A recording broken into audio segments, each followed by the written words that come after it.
let's go through a quick example on simple linear regression to be aware of some of the pitfalls of interpreting regression models.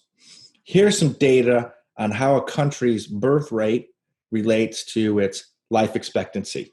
I take a bunch of countries, I measure the people in there, and I draw a dot for each country, and I fit a model.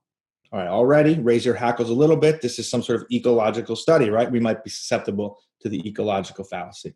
But nonetheless, let's say that we fit a line. That line has a slope. That slope is negative, called an inverse relationship. As a country's birth rate is high, countries with higher birth rates have lower life expectancies. There's our slope. Here's our intercept, and you can write out this model. Now, you might spend a little time just looking at the data and saying, I'm not sure if this linear fit is really good here. It looks like maybe, do I have a couple different groups of countries going on here? And we'll spend a lot of time thinking about the diagnostics of the model and trying to see what is the best model to fit these data. But we drew a line here.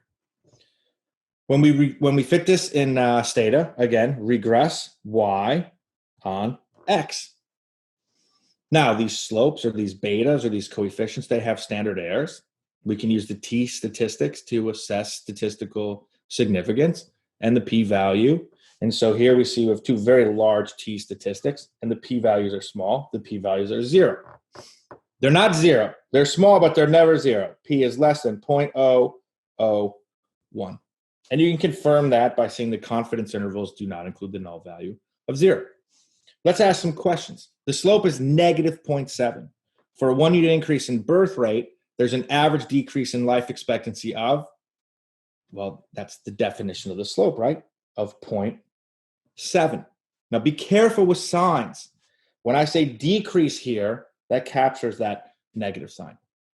In the real world, what does that mean, a 1 unit increase in the birth rate variable? Well, I'd have to go back a couple slides and I have to see that this birth rate is each additional birth per 1,000 in the population. So always be careful with those units.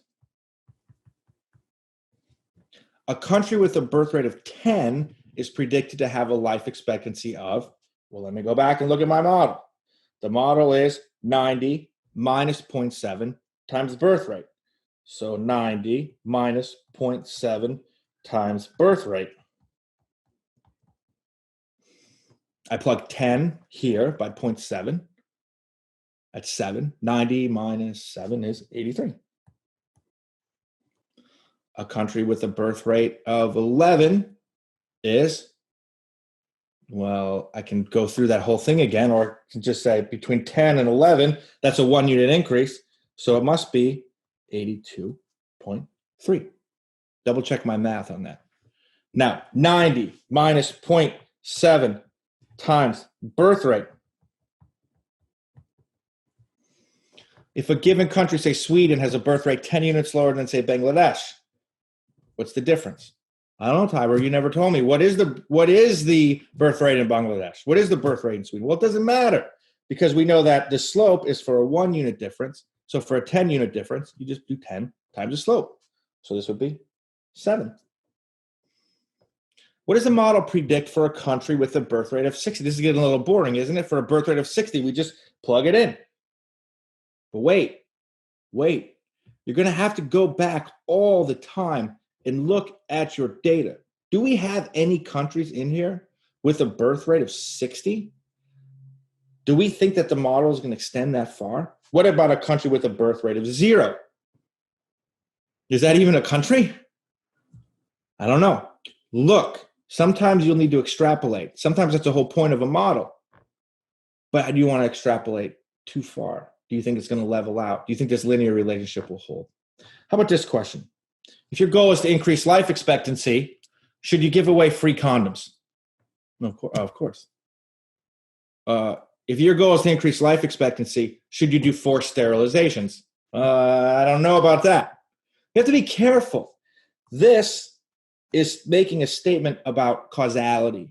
And all that we really have here are a bunch of dots.